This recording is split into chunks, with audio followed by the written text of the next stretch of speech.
My therapist said the nightmares would stop if I let them in. Now they're asking why I brought a stranger with me. I've had the same nightmare since I was a child. Always the same hallway.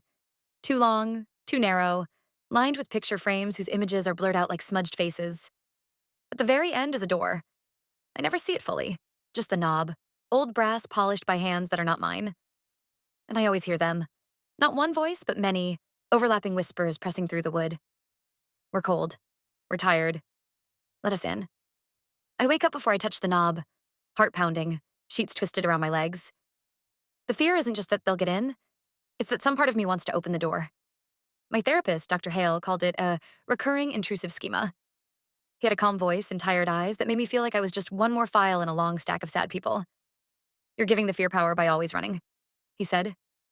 What if just once you stayed? Turned around? Opened the door? That sounds like the worst idea I've ever heard, I said. He smiled gently. Nightmares are symbols. You're not actually letting anything in. You're reclaiming control. Next time you're in the hallway, try to open it. Picture it as clearly as you can. For a week, I tried to avoid sleep.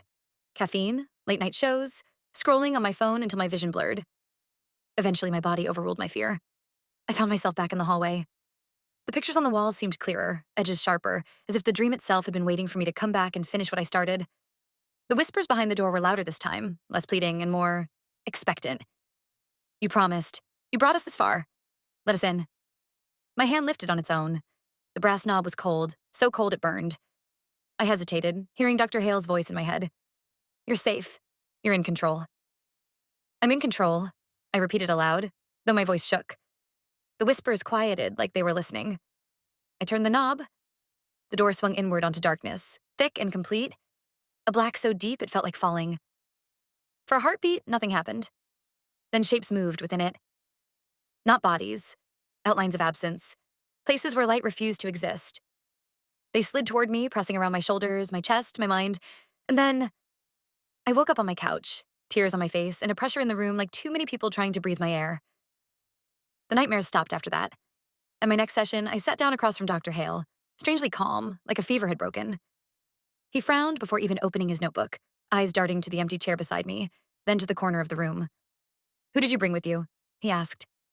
I laughed, confused. I came alone. His face went pale.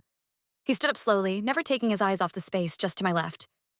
No, he whispered. They came in first.